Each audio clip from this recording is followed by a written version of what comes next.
ஆண்டவராகிய இயேசு கிறிஸ்துவின் இனிய நாமத்தினாலே உங்களை வாழ்த்துகிறேன். விசேஷமாக இந்திய தேவசபை கோவை ராமநாதபுரம் விசுவாச மக்களுக்கு ஒரு முக்கிய அறிவிப்பு. ஒவ்வொரு மாதமும் 2வது ஞாயிற்றுக்கிழமை நமக்கு பரிசுத்த பந்தி இருக்கும். அது விசேஷமான ஒரு ஆராதனை இருக்கும் என்று நாம் அறிந்திருக்கிறோம்.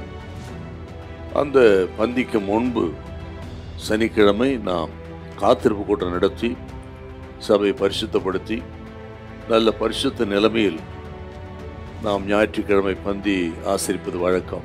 ஆகவே அருமையான கர்த்தருடைய பிள்ளைகள், விசுவாச மக்கள், வருகின்ற சனிக்கிழமை மாலை 6:30 மணிக்கு நீங்கள் ராமநாதபுரம் திருச்சபைக்கு வந்து காத்திருப்பு கூட்டத்தில் பங்கு பெற்று உங்களை பரிசுத்தப்படுத்திக் கொள்ளும்படி அன்பாக கேட்டுக்கொள்கிறேன்.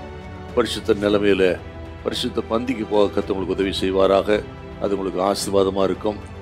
என்னை கணம் பண்ணுறோடு நானும் கணம் பண்ணுவேன்னு சொன்ன ஆண்டவர் உங்களை ஆசீர்வதிப்பாராக. ஆண்டவருக்கு மகிமை உண்டாகட்டும். God bless you. கர்த்தர் உங்களை ஆசீர்வதிப்பாராக. Praise the Lord. ஆமென்.